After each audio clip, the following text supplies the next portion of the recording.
财政部推出的新青年安心成家房贷，今仔开始开放申请，利率上低是1.775%，金额上侪当贷1000万哦，款项上长有5档，会当来贷款40档哦。也毋过有中人就提醒少年人哦，就爱评估加付利息的款项期结束，敢有法度来负担利息甲本金。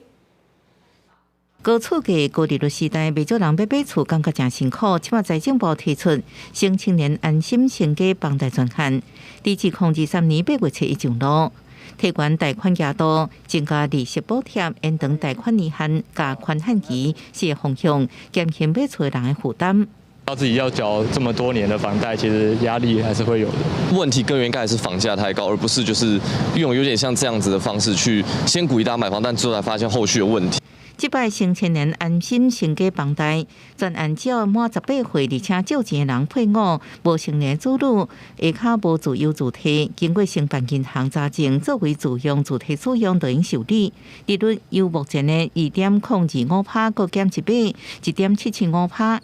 应贷款的额度为800万提悬到1000万，款限期延长到5年，贷款期限上悬延到40年。另外，内政部每年推出的主体补贴政策，开放自购主体甲修缮主体利息补贴也开始，民众应甲青年安心成家房贷斗阵来配合。 利率的部分的话，可能会比青安贷稍微高一些，因为毕竟青安贷的话，它是政府补助1码，然后再要求各个承办的公股银行再补助半码。贷款人他在前期的时候，他会觉得每月要缴付的贷款是相对比较轻松的，但是一旦宽限期结束之后呢，复利滚下来的这样子的一个利息呢，会大幅的拉高，以至于呢，你宽限期一结束，你就要面临一个比较高额的这个贷款负担。 房仲有估，因为新版青年安心成家房贷所提供的利率低，可能欠不少符合的资格，而且有资金需求民众来申办。不过也提醒，这方案无适用转贷户，已经使用青安房贷旧贷户也无适用。